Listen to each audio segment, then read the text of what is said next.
Vincent, hello. Good afternoon. Yes. Oh, hi, Michael. How are you? Oh, look, I really have to apologise. Yes. The last time we spoke, look, I hope you're okay. But the last time we spoke, you talked about your relationship with the masters and the PhD and with that whole thing with the profiteroles, and it really was it was a cry for help. It was a shriek for help, really. Yes, well, yeah, I think it was a time of reflection. I was reflecting on my academic lack of achievement. So that whole sort of that genesis of how I started out, just sort of seeing how things transpired. I guess it was a cry for help because I have had some bad news.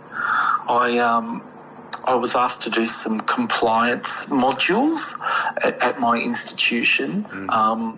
I've mentioned these to you before, the bullying and gaslighting, and I failed those. Unfortunately. And these are these are the life skills that we've discussed before. Yeah, life skills and career advancement. Okay. So they're crucial to advancement at the institution I work at, and unfortunately I failed them. It was I put in I really tried hard, especially with the gaslighting. One of those things about gaslighting is that you ignore people, and I'm just too curious, so I just end up asking questions which would sort of empower that person, whereas with gaslighting you're supposed to sort of take power away. So that was really hard. That's I feel like you've well, maybe that's why you failed. The point with gaslighting is to not ignore the person. It's to actively provoke them with misleading statements. That's how you. Yeah, well, I tried that, and I was sort of getting a reaction, because we were doing a lot of workshopping, and then I just thought I'd do like ignoring cries for help, just sort of, and then, I don't know, I think I got mixed up. That's why I think I failed. And the bullying one, it was like, I just think of bullying as, I thought it was physical, so I sort of, I used my shoes and stuff like that, but I don't know, failed that as well. So were you taking your shoes off as you were bullying? Yeah, I thought that would be, a gesture that was menacing. Yeah. All right, and I don't know why. No, I don't either, to be honest. But listen, I just wanted to before we start the session proper, I just want to check there's been no harm or self-harm. No harm. No, I mean there was the chance of that in the bullying workshop. Is that when you took the shoes off? But yeah, no. Is that because you were just wearing socks? You might have slipped. Yeah, there was that. It did become an OH&S issue. Right. Well, you really should. You really should take more care with those sorts of things, as we've discussed.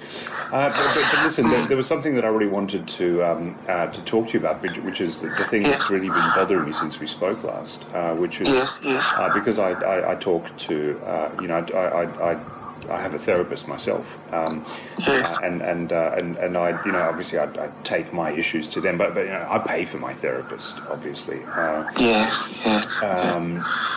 And I discuss the things that go on, and the feedback that I got was that I just handled our discussion completely wrong. I approached it completely incorrectly. The cry for help from you, and I wanted to try and address it in today's session with you. Because it sounds like you're carrying this burden. With regards to this person, this very large person, a large research. Well, they're very prominent in research at the institution. Very, so we discussed it, and my therapist's suggestion was to go back to a modality that they thought had worked, other than the fact that you had walked into a pole. Other than you walking into a pole, I thought we could maybe try. Yes. But we could try it in a couple of different ways. But I thought maybe, but you could maybe just try this just by. Reading it. You could read it to yourself. You could read it into the mirror. You could read it into the mirror. But in a private space. In a private space, if you can find one. I know you've got CCTV cameras everywhere. You always feel like you're being watched. I understand. Yes. But it's a form of expunging the demons of the failures that you feel. It's just a way of getting rid of all that and unburdening yourself. You can be in the bathroom if you feel that's very private. But obviously don't do it while you're shaving or anything else while you're in there. So do you have a pencil or pen? Yes, I've got a pen. I've got a pencil and paper ready. Okay, right. So I'm gonna read this out to you. So just write it down, and obviously I'll post it over to you. Obviously, you know my internet. There's some issues. Yes. All right. So here goes. So. And this will be good because you can just read it out, and it's therapeutic. It's just a way of just getting this, just getting that frustration and anger off your chest for want of it. Okay, so this is directed at this person. Okay, here we go. Every day I see you wearing things that have never been worn before.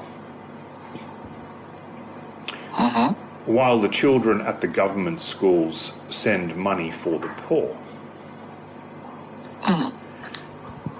And all you buy, you bargain for with your little man. Now this is good because this is, you say she was quite a large woman. That's what you said. So that from your silks down to your paramour, your tray paragon. Yes. What does that mean? That's some fancy French stuff. I don't know. So it's a back beach in the summer, the chalet for the snow. You poor hoochie goochie fiorucci mama. You got really no place to go. Still writing. Keep going. Yeah. It's still more. Antiques flown in from Venice fill your house upon the hill. while your money sold the soul of rock and roll for some cheap disco thrill. I've seen your peers pouting over beers, the loneliness it showed, and because you're from Melbourne, this will really resonate. Mistaking tacky sex for sensuality, they bought in Toorak Road. So it's back beach in the summer, the chalet for the snow. You poor hoochie goochie fiorucci mama, you got really no place to go. Inside her empty castle, the lonely heart will dwell. The life that she's been losing like some stony bagatelle. The loving that you never found, you don't know the reason why. Oh, hoochie goochie fiorucci mama, don't you cry. Yes. Okay. It sounds like a lot of vowels. It does. And what's great about it is because the fellow who sang it, nobody could quite understand what he was saying. Yes, I think that's still the case.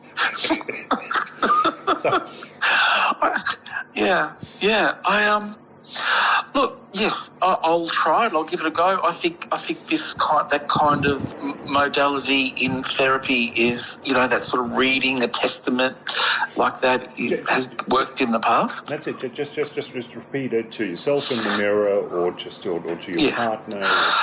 But can I just clarify, Michael? Yes. You know how you've responded because you felt my anecdote was a cry for help. Yes. But I felt like it was more like a shriek for assistance. Well, yes. I think it was somewhere between the two. Yes. Okay, so that's okay for me to.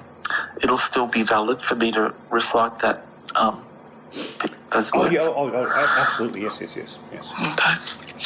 Okay. Well. Listen. But our time is up. So I won't be in a position to answer any more questions. But I look forward to catching up next week. Same time. And do stay safe. And look, if you are going to take your shoes off, do be careful, please. Yes, I will. Okay, thank you, Michael. All right, take care. All right, bye. Okay, bye. Bye.